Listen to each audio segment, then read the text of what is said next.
Kalaulah boleh, masing-masing orang punya cara sendiri dalam mengamalkan agama ini. Yang penting lafaznya benar sudah, yang penting namanya benar sudah, namun pengamalannya terserah kita, maka akan hancur agama Nabi Muhammad SAW. Akan tetapi Allah menjaga agama itu.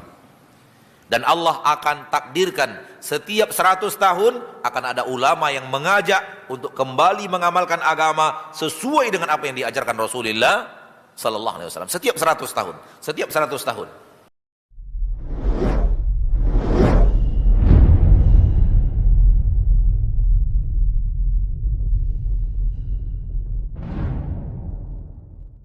Kata mereka, ya Aba Abdurrahman, ma nuridu illa khaira. Wahai Abu Abdurrahman, tak ada yang kami inginkan kecuali kebaikan. Kami kan, niat kami baik, maksud kami baik, maksud kami tidak salah.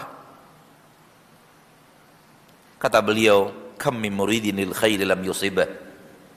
Betapa banyak orang menginginkan kebaikan namun tidak menemukan kebaikan itu, tidak mendapatkan kebaikan, hanya ingin tapi tidak mendapatkannya. Dan beliau katakan, apakah kalian berada di dalam petunjuk yang lebih hebat daripada petunjuk Nabi kalian? Atau kalian sedang membuka pintu kesesatan? Ini perkataan Abdullah bin Mas'ud. Lihat bagaimana para sahabat, murid-murid Rasul kita tercinta, dan ini murid-murid terbaik Nabi SAW. Orang yang mengamalkan cara mengamalkan tasbih, takbir, tahmid, dan tahlil yang tidak diajarkan Nabi SAW, beliau katakan, pilih salah satu di antara dua. Kalian merasa amalan kalian lebih baik daripada amalan Rasul kalian? Atau kalian adalah orang yang sedang membuka pintu kesesatan? Yang pertama, mustahil. Sebagaimana yang sudah kita katakan di awal kajian, mustahil orang mendapat hidayah lebih daripada Nabi Muhammad sallallahu alaihi wasallam. Jadi Bapak dan Ibu yang dimuliakan Allah, sekali lagi, mengikuti Nabi adalah kewajiban kita. Dan kewajiban mengikuti Nabi semuanya, ilmunya dan cara mengamalkannya. Buktinya cara mengamalkan tabi'in yang salah dikritik habis oleh Abdullah bin Mas'ud, Abu Abdurrahman. Tidak seperti itu Nabi melakukannya, tidak seperti itu Rasulullah SAW mengajarkannya. Tak mungkin kalian mendapatkan hidayah lebih daripada Nabi kalian Muhammad sallallahu alaihi wasallam. Di zaman kita sekarang ini, jarak antara kita dengan Nabi kita sudah terlalu jauh. Kalau para sahabat, mereka mengambil ilmu dari sumbernya yang sangat murni. Nabi Muhammad sallallahu alaihi wasallam, sumber yang murni, tak ada campur sedikit pun kesalahan di sana. Allah tidak menyisakan satu kesalahan pun dari Nabi sallallahu alaihi wasallam. Nabi tidak pernah melakukan dosa.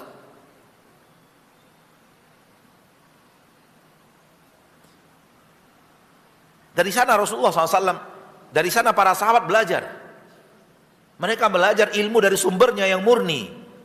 Namun sudah berjalan kepada di zaman kita sekarang ini 1400 tahun lebih. Berganti dari satu generasi ke generasi yang lain, berganti dari satu generasi ke generasi yang lain, berganti dari satu generasi ke generasi yang lain. Di zaman Nabi Isa, 3 generasi saja berubah agama Nabi Isa.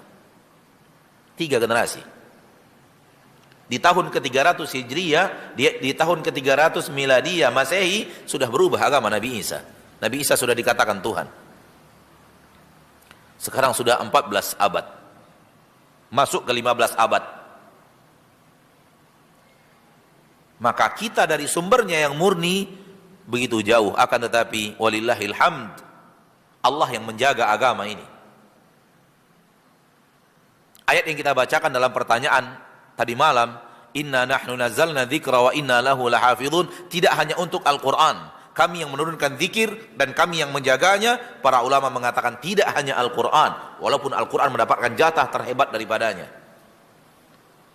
Namun zikir dalam ayat maknanya adalah syariat, agama.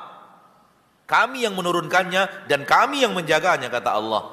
15 abad antara kita dengan Nabi kita tercinta SAW, apa yang diajarkan Nabi masih sampai kepada kita. Seperti ini Nabi melakukan, seperti Nabi mengerjakan, seperti Nabi mengamalkan. Detail amalan Nabi itu sampai kepada kita. Kalau yang bukan Allah yang menjaganya, mustahil itu bisa terjadi. Tinggal kita lagi.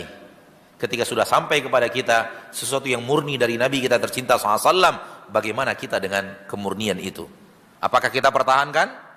Kita ingin mempertahankannya, mengamalkan sebagaimana yang beliau amalkan, atau kita akan katakan itu amalan Nabi, amalan saya terserah saya, amalan kami terserah kami, yang penting niatnya benar. Bapak Ibu kaum muslimin dan muslimat, niat benar alhamdulillah sudah bagus. Namun tambahkan satu lagi, di samping niat yang benar, amalnya juga harus benar. Dan di akhirat Nabi kita memiliki haud, telaga yang akan didatangi oleh umatnya. Dan umat yang datang kepada Nabi SAW di telaga itu akan diberikan oleh Nabi SAW air minum dari telaga itu. Dan siapa yang minumnya, hilang hausnya untuk selama-lamanya. Padahal sudah kehausan ratusan tahun di yaumil mahsyar. Dengan meminum air dari telaga Nabi SAW, haus itu pun hilang, dan hilang untuk selama-lamanya. Itu yang dikatakan oleh Nabi kita tercinta SAW.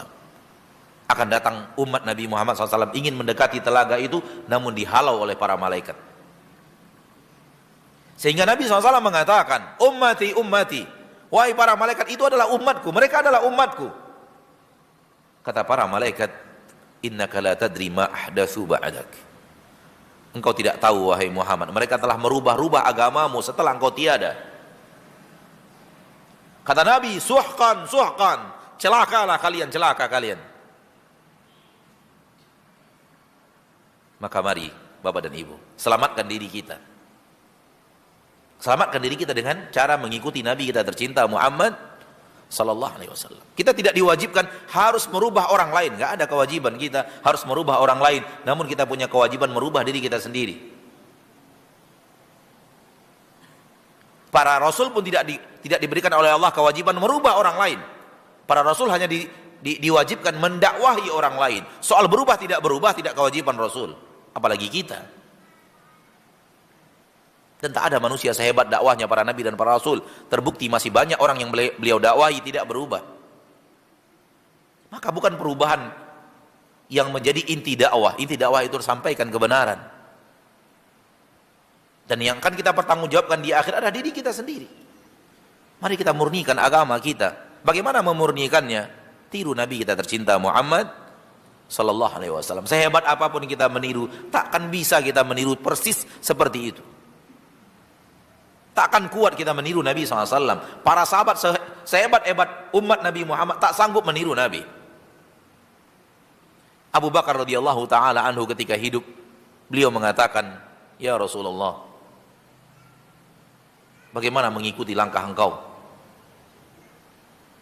Sempurna Nabi kita tercinta sallallahu alaihi wasallam.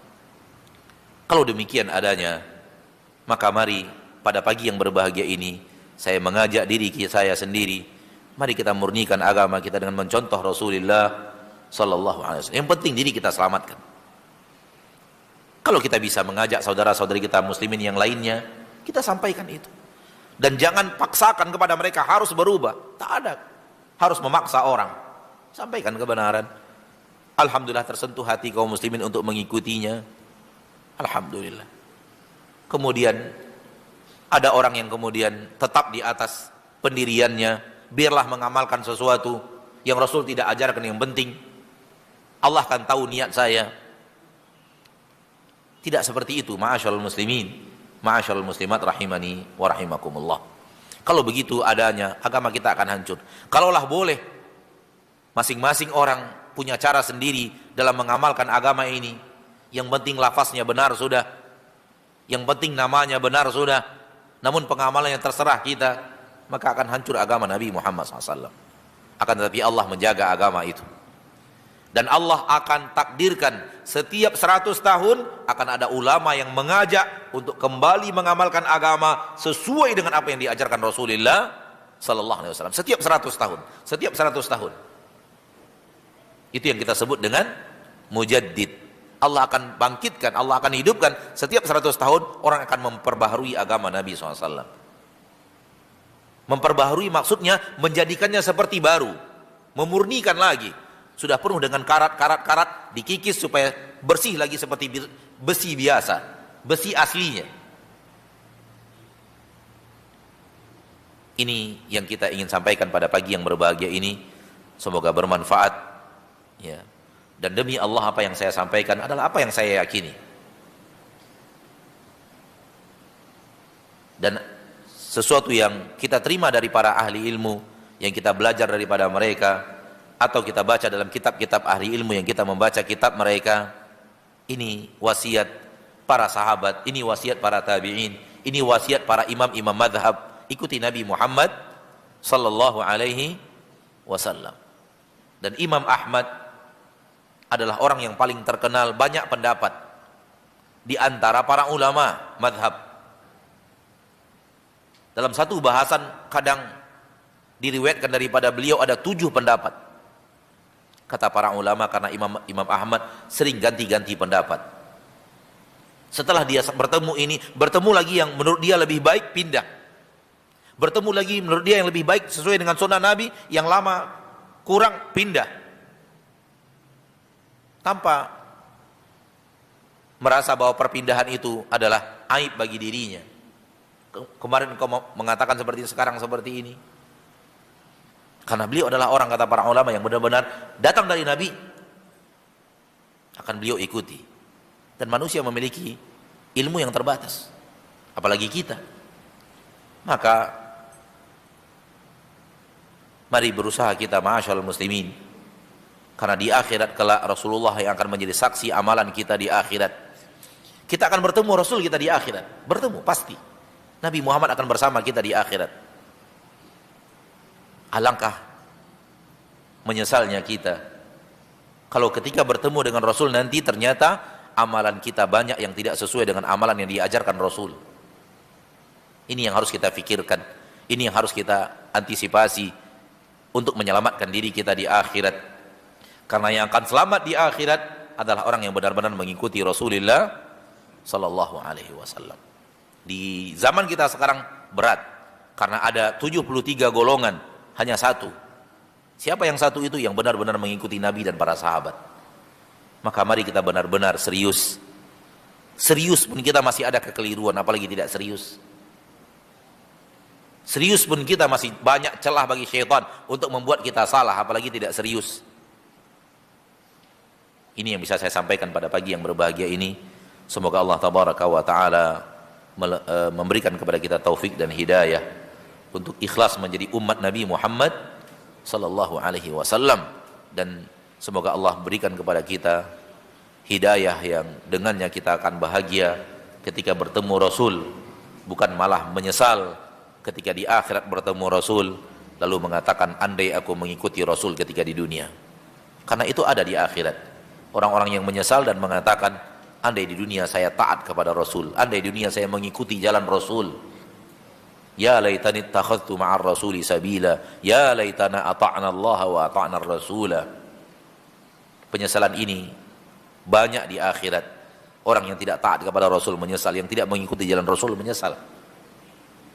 Allah sampaikan itu kepada kita agar kita mawas diri, berhati-hati, dan agar kita benar-benar mengikuti dan meneladani Nabi kita tercinta Muhammad sallallahu alaihi wasallam. Apapun yang kita lakukan berbeda dengan apa yang diamalkan Rasul, salah satu di antara dua. Rasul benar, kita salah, atau kita benar, Rasul yang salah. Maka mustahil kita mengatakan kita yang benar, Rasul yang salah. Yang pasti adalah Rasul yang benar, dan kita mari benarkan diri kita. Sampai di sini, subhanakallahumma wa bihamdik, asyhadu an la ilaha illa anta, astaghfiruka wa atubu ilaik. Wassalamualaikum warahmatullahi wabarakatuh.